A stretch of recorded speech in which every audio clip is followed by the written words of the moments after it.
हुई आंखों को पहचान नहीं है। आज बहुत सारे लोग यूट्यूब पे देखते हैं लेकिन बुराई सुनते हैं लेकिन पहचान नहीं है। लेकिन अगर खुदा काम कर रहा है तो याद रखना परमेश्वर रोज यहाँ पर सैकड़ों गवाहियां बनाता है। हर संडे बनाता है कि नहीं बनाता? बनाता है कि नहीं बनाता? इससे बड़ी पहचान नहीं मैं आपको दे सकता। लेकिन परमेश्वर का आत्मा कह रहा है, कहता उस समय लेकिन अगर आपको पहचान होगी है तो पवित्र आत्मा कह रहा आपका खोया हुआ सम्मान वापिस आएगा। चर्च आपके खिलाफ जिसने कहा है, मैं कह रहा हूं कि वो सब शर्मिंदे होंगे यीशु मसीह के नाम में। प्रभु इस्तेमाल करना जानते हैं। कील देखिए आपने, कील को जब दीवार में ठोकते हैं, एक कील सीधी अंदर चली जाती है, दीवार में चली जाती है ना, कितनी आसानी से चलेगी। लेकिन मिस्त्री जो है वो कील को इस्तेमाल में लाना जानता है, वो उसे पकड़ के ठिश करके ठोक देता है। लेकिन कई कीलें जो होती हैं ऐसी टेढ़ी हो जाती हैं, लेकिन उसको ठोकते रहो टेढ़ी हो जाती हैं। लेकिन कई समझदार लोग क्या करते हैं, उस कील पर कपड़े टांगना शुरू कर देते हैं, उनको इस्तेमाल में लाना जान लेते हैं। कोई उनका फट्टा बना लेते हैं, कोई उनके पहिए में इस्तेमाल कर लेते हैं, कोई टेढ़ी कील का इस्तेमाल करना। मैं कह रहा हूं हो सकता है कह रहा कि आप एक ऐसे व्यक्ति हो जो आपके जीवन में बहुत सारा कुछ टेढ़ा पड़ा हो, आपके काम टेढ़े पड़े हो, आपका बिजनेस टेढ़ा पड़ा हो, लेकिन परमेश्वर सबको इस्तेमाल करेंगे। आज यीशु मसीह के नाम में परमेश्वर सब कुछ करेंगे। कह रहा कि एक पत्थर जो है उसका सम्मान नहीं मिला, इसकी कील कह रही थी देख तेरा सम्मान नहीं मिला, कह रही तू तो टेढ़ी होगी, देख टेढ़ी होगी, लेकिन परमेश्वर ने उसको ज्यादा इस्तेमाल करना शुरू कर दिया। कह रहा कि सिर्फ सीधी कील पर तो कह रहा एक ही चीज टंगती है, सिर्फ फोटो, लेकिन उस पर तो कह रहा कि अलग अलग तरीके से उसको इस्तेमाल करना शुरू कर दिया। मैं कह रहा हूं हो सकता है कहता आज आपके जीवन में आपको कोई सम्मान ना दे रहा हो, आपको कोई आदर ना दे रहा हो, लेकिन आपकी कोई भी गवाही ना बन रही हो, कोई टेस्टमनी ना बन रही हो,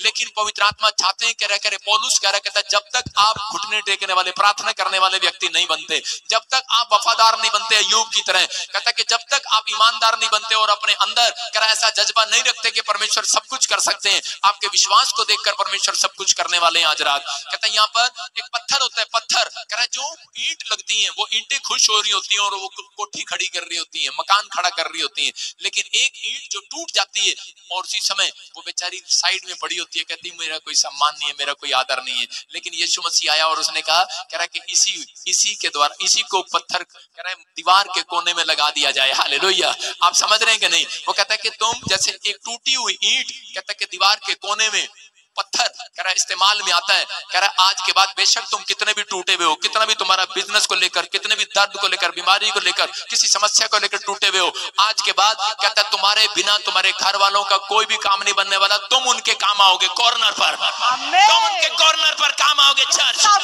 तुम वो पत्थर बनोगे, तुम कोने के सिरे का पत्थर बनोगे जो परमेश्वर तुम्हें इस्तेमाल करेगा आज रात के बाद। विश्वास करना है, प्रार्थना करना बंद नहीं करना। परमेश्वर का कोई प्लान है तुम्हारी जिंदगियों से, इसलिए वो तुम्हें टूटे हुए हो, तुम्हें बीमार हो, तुम कर्जे में हो, तुम्हारी नामधराई है, तुम्हारा कुछ नहीं बन रहा। परमेश्वर को ऐसे ही लोग चाहिए, टूटे हुए लोग चाहिए जिनका कोई आदर नहीं करता, जिनका कोई सम्मान नहीं करता। आज पूरी दुनिया में मसीह लोगों का सम्मान नहीं करता, उनको तुच्छ जानते हैं, उनको गिरा हुआ पत्थर, टूटा हुआ पत्थर जानते हैं। लेकिन याद रखना उसी टूटा हुआ पत्थर वही कोने का पत्थर कर बिल्डिंग खड़ी करेगा, वही बड़ा मकान खड़ा करेगा, बड़ी बिल्डिंग, बड़ा महल खड़ा करेगा। वो तुम कोने का सिरे का पत्थर याद रखना। परमेश्वर तुम्हें इस्तेमाल करना चाहते हैं आज रात के बाद। कहता तुम जहां जाओगे, कह रहा लोगों के घर में एक भविष्यवाणी कर रहा हूं, आने वाले 5 सालों के बाद, 10 सालों के बाद लोगों के शुक्राणुओं में प्रॉब्लम होगी। याद रखना इतनी टीवी आप सुन रहे हैं, साइंटिस्ट बोल रहे हैं, कहते टीवी देखते हैं, मोबाइल हाथ में रखते हैं, ऐसे ऐसे कीटाणु आ रहे हैं, ऐसे ऐसे केमिकल आ रहे हैं। साइंटिस्ट बोल रहे हैं कि आने वाले समय में पीढ़ी में प्रॉब्लम हो जाएगी। मैं कह रहा हूं कि आप सुनेंगे ये न्यूज में भी कि आदमियों को शुक्राणु खत्म, समझ रहे हैं, बच्चे नहीं हो सकते। याद रखना लेकिन उस समय तुम कोने के सिरे का पत्थर बनोगे उनके लिए। आमीन। ये याद रखना, कोने के सिरे का पत्थर बनोगे। वो लोग जहां पर तुम्हारा सम्मान नहीं हुआ, परमेश्वर सम्मान कराएगा। जिस गांव ने तुम्हें तुच्छ जाना वहां सम्मान कराएगा, जिस मोहल्ले ने तुम्हें तुच्छ जाना सम्मान कराएगा, जिस देश ने तुम्हें तुच्छ जाना तुम्हारा सम्मान कराएगा, जिस जात ने, जिस धर्म ने तुम्हारा अपमान किया सम्मान करेंगे वो लोग। यीशु मसीह के नाम में बुलाएंगे और प्रार्थना कराएंगे, कहेंगे तेरी प्रार्थना से आज बच्चा हुआ यीशु मसीह के नाम में। आपको बुलाएंगे। याद रखना मैं कह रहा हूं हो सकता है कह रहा कि वो पास्टर जरूरी नहीं है, वो आप लोगों को भी चुन सकता है। याद रखना हालेलुया। आप बिजनेस पर होंगे, आपको परमेश्वर इस्तेमाल करेगा। आप कहीं भी खड़े होंगे आपको इस्तेमाल करेगा। बस कहता है शांति बनाए रखना, अपने धीरज को न खोना। पवित्र आत्मा यही चाहते हैं करे कि आज बेशक तुम कितने भी टूटे हुए हो, कितने भी बीमार, कितने भी समस्या में हो, लेकिन परमेश्वर आज आपको ऐसी बुद्धि देंगे। याद रखना कि परमेश्वर से मांगने बगैर वो पावर नहीं मिलती। आपको प्रार्थना करना बंद नहीं करना। सुलेमान के बारे में जब पढ़ते हैं पहला राजा उसके 3रा अध्याय उसके 16 से लेकर 18 तक कि एक जगह पर परमेश्वर ने देखा कि पुराने नियम के अंदर बड़े बच्चे को राजा बनाया जाता था, बड़े बच्चे को सम्मान दिया जाता था, छोटे बच्चे को सम्मान नहीं दिया जाता था। और उस समय में परमेश्वर ने उस औरत के बच्चे को, जिसके पति को दाऊद ने मार दिया था, और उसके बाद उस औरत से शादी कर लिया था, और पहला बच्चा उसका मर गया था। दूसरा बच्चा जो हुआ वो सुलेमान हुआ। और दाऊद के मरने के बाद सुलेमान गद्दी पर बैठा। लेकिन सुलेमान जानता था कि मैं अपने भाइयों में निरादर योग्य हूं। मैं कह रहा कि दाऊद की पत्नियों में उसकी मां जानती थी मैं निरादर के योग्य हूं, मुझे मेरा आदर नहीं है। लेकिन सुलेमान इस बात को जानता था। लेकिन सुलेमान ने एक भी दिन प्रार्थना करना बंद नहीं किया। सुलेमान ने परमेश्वर से प्रार्थना किया कि परमेश्वर मेरे बाप की जगह जो मुझे गद्दी मिली है, कि दाऊद ने जो सुलेमान को चुना गद्दी पर बैठने के लिए, तो उस समय में उसने प्रार्थना किया। उसने कहा परमेश्वर मुझे ऐसी बुद्धि दे कि परमेश्वर आज के बाद कहता है कि परमेश्वर कि मैं लोगों का न्याय कर सकूं, मुझे सही बुद्धि दे प्रजा को संभालने के लिए। तो 2 वेश्या एक दिन उसके पास आती हैं, सुलेमान के पास 2 वेश्या आई। हाँ पढ़ेंगे वो क्या कह रही है। उस समय 2 वेश्याएं राजा के पास आकर उसके सम्मुख खड़ी हुई। उनमें से एक स्त्री कहने लगी, हे मेरे प्रभु, मैं और ये स्त्री दोनों एक ही घर में रहती हैं, और इसके संग घर में रहते हुए मेरे एक बच्चा हुआ। फिर मेरे जच्चा के 3 दिन के बाद ऐसा हुआ कि ये स्त्री भी जच्चा हो गई, और हम तो संग ही संग थी। हम दोनों को छोड़कर घर में और कोई भी नहीं था, और रात में स्त्री का बालक इसके नीचे दबकर मर गया। तब इसने आधी रात को उठकर, जब तेरी दासी सो रही थी, तब मेरा लड़का मेरे पास से लेकर अपनी छाती पर रखा और अपना मरा हुआ बालक मेरी छाती में लिटा दिया। भोर को जब मैं अपना बालक दूध पिलाने को उठी, तब उसे मरा हुआ पाया, परंतु भोर को मैंने ध्यान से देखा कि वह मेरा पुत्र नहीं है। बोलो हालेलुया। हालेलुया। कह रहे यहाँ पर 2 वेश्या सुलेमान के पास आती हैं और कहती हैं कि सुलेमान, दोनों आपस में कहती हैं कि ये बच्चा मेरा है, ये बच्चा मेरा है। वो कहती क्या हुआ? सुलेमान कहता है क्या हुआ? उसने कहा करे कि हम दोनों एक ही घर में रहती हैं, एक ही छत के नीचे रहती हैं। बोली करे कि जब मुझे बच्चा हुआ उसके 2 दिन के बाद इसको बच्चा हुआ, और इसको बच्चा होने के बाद करे कि इसका बच्चा मर गया, और एक बच्चा मर गया।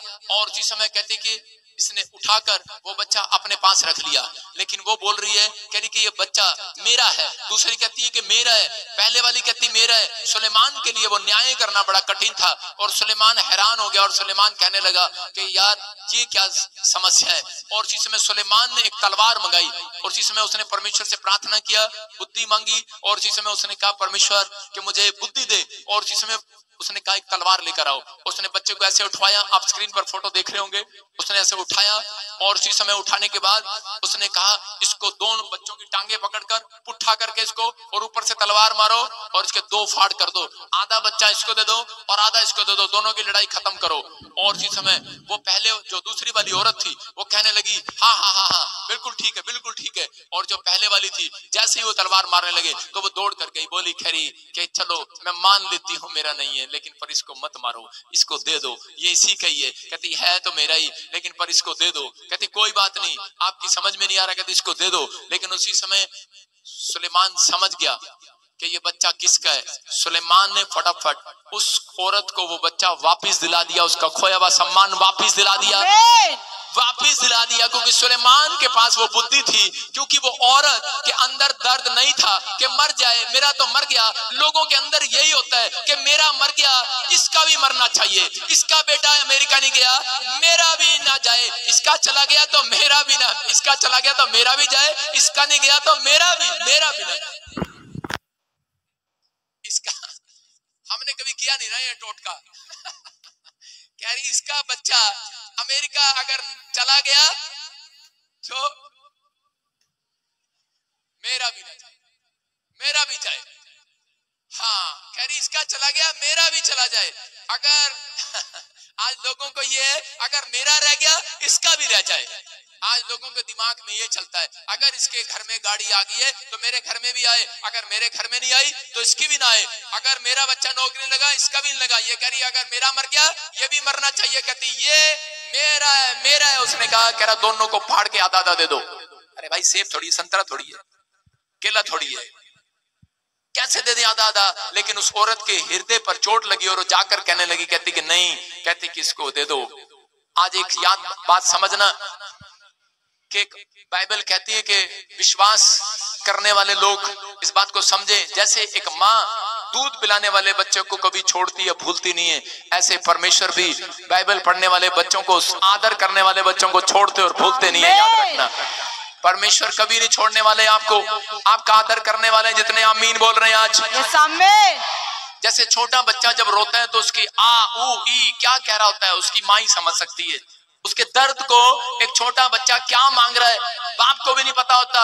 एक छोटा बच्चा जब रो रहा होता है तो उसकी तड़प को, उसके अंदर की बातों को माँ ही समझती है ये क्या मांग रहा है और क्या करना चाहता है। तो याद रखना, हो सकता है आपके तड़पने को, आपके दिल टूटने को, आपके अंदर क्या चल रहा है, आप एक छोटे बच्चे की तरह हैं। याद रखना परमेश्वर का आत्मा कह रहा है कोई संसार का व्यक्ति नहीं समझ सकता, परमेश्वर जानता है आपके दर्द को, आपके चिल्लाने को जानता है, आपके रोने को जानता है, वो आपके तड़पने को जानता है। वो कह रहा मैं तुम्हारा खोया हुआ सम्मान वापिस दिलाऊंगा। चर्च जिन लोगों ने तुम्हारी नामधराई की है, कह रहा है कि जिन लोगों ने तुम्हें कोने का पत्थर बना दिया है, कह रहा तुम्हें इस्तेमाल करूंगा यीशु मसीह के नाम में, कह रहा तुम्हारा बिजनेस फिर से खड़ा करूंगा, कह रहा उस मोहल्ले में तुम्हें लेकर जाऊंगा। दाऊद को जिन लोगों ने ठुकराया, परमेश्वर उसी मोहल्ले में, उसी शहर में वापिस लेकर गया और कहता दाऊद, कह रहा कि मैं तेरे दुश्मन के सामने तेरी मेज बिछाऊंगा और आज रात के बाद आनंद करेगा, आनंद करोगे आज रात के बाद। उसी मोहल्ले में तुम्हारी बड़ी गाड़ी आएगी। चर्च उसी मोहल्ले में तुम्हारा मान सम्मान होगा, दोबारा तुम्हारी बड़ी टेस्टमनी आएगी। कह रहा है कि जो बेटा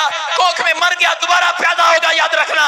जो औरत बांझ है, कह रहा है कि दोबारा मां बनेगी, याद रखना। कह रहा जिसके हीलिंग नहीं हो रही, कैंसर है, शुगर है, थायराइड है, लंगड़े, गूंगे, बहरे, चंगे होंगे आज रात यीशु मसीह के नाम में। आपका सम्मान फिर से परमेश्वर कराएगा। लोग आपसे पूछेंगे तू कहां गया था। याद रखना, विश्वास करना, पवित्र आत्मा आज रात आपकी जिंदगी में कुछ करना चाहते हैं, वो आपको कुछ देना चाहते हैं आज रात। अगर आज आप चाहते हैं कि परमेश्वर मेरी जिंदगी में काम करे, तो आपको इस समय पवित्र आत्मा आज रात आपकी लाइफ में अद्भुत काम करने वाले हैं यीशु मसीह नासरी के नाम में, आशीष देने वाले हैं यीशु मसीह के नाम में। फटाफट फटाफट सिंगर इधर आ जा, नाटक ना किया कर।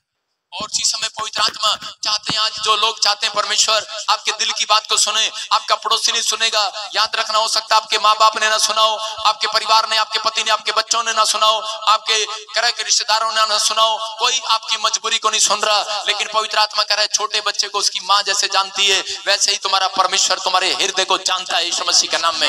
वो कह रहा है मैं तुम्हारे हृदयों को जांचने वाला परमेश्वर हूँ। आज डरने की जरूरत नहीं है। जो अगर आज आप विश्वास करते हैं, परमेश्वर आपको खोया हुआ सम्मान दिलाएगा। कहता है वो वेश्या रो रही थी लेकिन यीशु मसीह के चरणों में आई। कह रहा कि जब वो लोगों के पास गई, लोगों ने पत्थर उठा लिए लेकिन उसका सम्मान नहीं किया, उसके दर्द को नहीं जाना। लेकिन जब वो यीशु मसीह के पास आई, यीशु मसीह ने उसका सम्मान किया। जब उसके पैरों में गिर गई, माफी मांगने लगी, यीशु मसीह ने कहा जा आज से तेरे पाप क्षमा हुए। हालेलुया। याद रखना, आज रात पवित्र आत्मा आपकी खोए हुए सम्मान को वापस दिलाने वाला है। अगर आज आप किसी को क्षमा कर सकते हैं, पवित्र आत्मा आपको फिर से सम्मान दिलाएगा। अगर आज आप किसी के साथ ईर्ष्या है, अगर आपको जलन है किसी को, मैं कह रहा हूं माफ कर दो आज ऐसे व्यक्ति को। परमेश्वर का आत्मा कह रहा है कि आज रात आपके जीवन में कोई बड़ा काम होने वाला है यीशु मसीह के नाम में। आज बड़ा चमत्कार होने वाला है यीशु मसीह के नाम में। आगे आ जाओ। इसी समय पवित्र आत्मा आपके जीवन में काम कर रहा है। अपने हाथों को उठाओ और इसी समय मेरे साथ प्रार्थना में जाओ। मैं इस समय ऐसे लोगों के लिए प्रार्थना करना चाहता हूं कि जो लोग इस समय पवित्र आत्मा से प्यार करते हैं, अपने हाथों को उठाओ। ऑनलाइन देख रहे हैं, पवित्र आत्मा आज आपकी जिंदगी में काम करे। मैं शैतानी शक्तियों को और भय का आत्मा जो आपके अंदर डाल रहा है, मैं कमांड करता हूं उसको आपको छोड़े वो यीशु मसीह के नाम में। जो बीमारी आपको डरा रही है, जो भय का आत्मा आपको डरा रहा है, जो कर्जे का आत्मा आपको डरा रहा है, वो शैतानी शक्ति आज रात आपको छोड़े और निकल जाए यीशु मसीह के नाम में। इसी वक्त इनके जीवनों को छोड़ और निकल जा। मैं यीशु मसीह के नाम से आदेश देता हूं तुझे निकल जा। स्पिरिट इसी समय शांति पाए, आपकी आत्मा से आप शांति पाए। डिवाइन हेल्पर आपकी मदद करने के लिए आए। आपके बच्चे जिनका गला काट दिया गया, जिनकी आशीष को काट दिया शैतान ने, इस साल में वो फिर से आदर पाए परमेश्वर। इस साल से पवित्र आत्मा जी, इस साल में फिर से वो आदर पाए, फिर से वो सम्मान पाए। जो बच्चे आइलेट्स में फेल हो गए वो फिर से पवित्र आत्मा आइलेट्स में सम्मान पाए। मेरे पिता पास होकर उनकी तरक्की होने पाए यीशु मसीह के नाम में। जो बच्चे पवित्र आत्मा नौकरी नहीं लग पाए, इस साल में उन्हें दोबारा आदर मिले, दोबारा आदर मिले, दोबारा। जो बिजनेस बंद पड़े उन्हें दोबारा आदर मिले। जो बिजनेस बंद पड़े, जो बैंक बंद पड़े, जो आपका खाता चालू नहीं हुआ, बंद पड़ा है, जो नुकसान हो रहा है, आपके बैंक में आपके नाम को सम्मान मिलेगा यीशु मसीह के नाम में। इतना जुड़ने लगे आपसे, इतना जुड़ने लगे, वो शराब आज आपके ऊपर से टूट जाए। जो आपके बैंक में पैसा नहीं आने दे रहा, जो आपके जीवन में आशीष नहीं आने दे रहा, मैं आपके बेटे बेटियों के ऊपर से वो शराब को तोड़ देता हूँ, तोड़ देता हूँ, छुटकारे को घोषणा करता हूँ। परमेश्वर इन्हें स्वस्थ करें आज, पवित्र आत्मा इन्हें स्वस्थ करें, भला चंगा करें आज, इन्हें हील करें आज। जो मुझे ऑनलाइन सुन रहे हैं इस समय, परमेश्वर पवित्र आत्मा इन्हें हीलिंग दे आज। जो इस समय छत्तीसगढ़ से, यूपी से, बिहार से, अहमदाबाद से, गुजरात से, पंजाब से, दिल्ली से, हरियाणा से, मैं कह रहा हूँ अमेरिका, ऑस्ट्रेलिया, न्यूजीलैंड से, फिजी से, कहीं से भी परमेश्वर देख रहे हैं, पवित्र आत्मा इनके स्वास्थ्य में एक नई चमक आ जाए आज। इनके हार्ट में, लीवर में, किडनियों में जान आ जाए आज। परमेश्वर आपका हाथ इसी समय इनके ऊपर आ रहा है, मैं देख रहा हूँ यीशु मसीह के नाम में। इनके ऊपर आ रहा, आमीन बोलने वालों के ऊपर आ रहा है। तुम्हारी स्पिरिट, तुम्हारी आत्मा कमजोर नहीं, तकड़ी हो रही आज से। जो पवित्र आत्मा के लिए ताड़ी बजा रहे हैं आज से परमेश्वर इनका वेलकम हो। इस मीटिंग के बाद पवित्र आत्मा जी जब घर जाए, इसी महीने में सम्मान मिलने पाए, इनके घर के लोग सम्मान करने पाए परमेश्वर, इनके संबंध फिर से अच्छे हो जाएं यीशु मसीह के। पवित्र आत्मा तो इनको आदर दिला परमेश्वर, आज ही पवित्र आत्मा आदर दिला यीशु मसीह के नाम में। बोलो आमीन। क्या आप विश्वास कर रहे हैं? पवित्र आत्मा आज रात आपका